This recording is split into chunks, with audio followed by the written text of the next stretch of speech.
नीट. चितळे बंधू, आपुलकीचं आणि चवीचं नातं 75 वर्षांचं.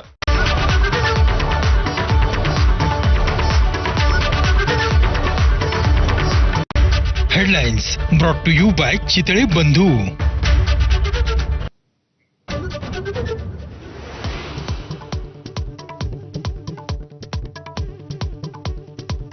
महाराष्ट्रात आलेले 107 पाकिस्तानी नागरिक बेपत्ता.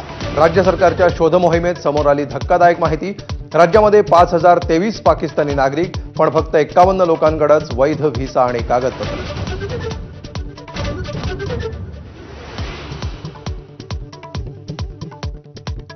पहलगाम हल्ल्यातल्या 5 संशयित दहशतवाद्यांच्या घरांवर केंद्र सरकारचा बुलडोझर. 5ही जणांच्या लष्कर-ए तोयबाच्या कारवायांमध्ये सहभाग. पुलवामा, कुलगाम आणि शोपियानमध्ये तपास यंत्रणा ऍक्शन मोडवर.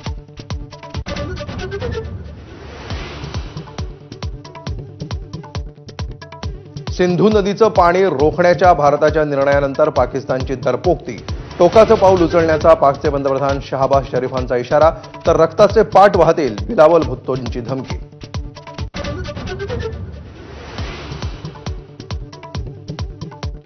मुख्यमंत्री देवेंद्र फडणवीसांकडून पुण्यातील कौस्तुभ गणबोटे आणि संतोष जगदाळेंच्या कुटुंबियांचं सांत्वन. सरकार दोन्ही कुटुंबियांसोबत असल्याचं मुख्यमंत्र्यांचं आश्वासन.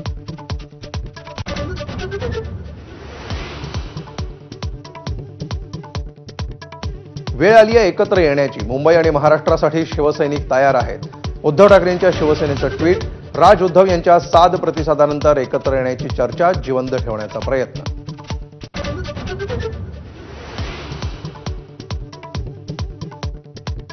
बारावीचा निकाल मे महिन्याच्या पहिल्या आठवड्यात जाहीर होण्याची शक्यता.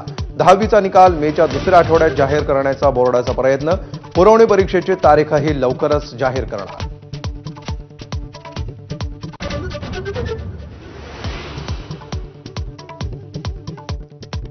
पश्चिम रेल्वेवर आज दुपारी 1 ते उद्या रात्री 12 पर्यंत मेगा ब्लॉक. 35 तासांच्या मेगा ब्लॉकमुळे लोकलच्या 163 फेऱ्या रद्द. मध्य रेल्वेवरही उद्या सकाळी 8 ते दुपारी 12:30 पर्यंत मेगा ब्लॉक.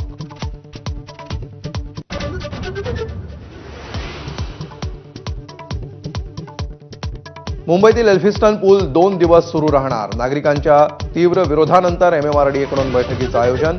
तोडगा निघाल्यास पुलाचं काम सुरू होणार.